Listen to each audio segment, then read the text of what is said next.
रुको रुको, ऐसे छलका के नहीं, मुंह पे लग जाएगा उसी गर्म पानी के।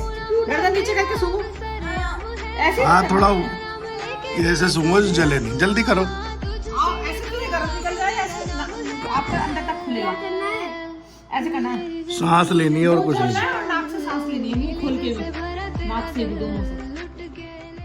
लो शाबाश, लो लेते रहो।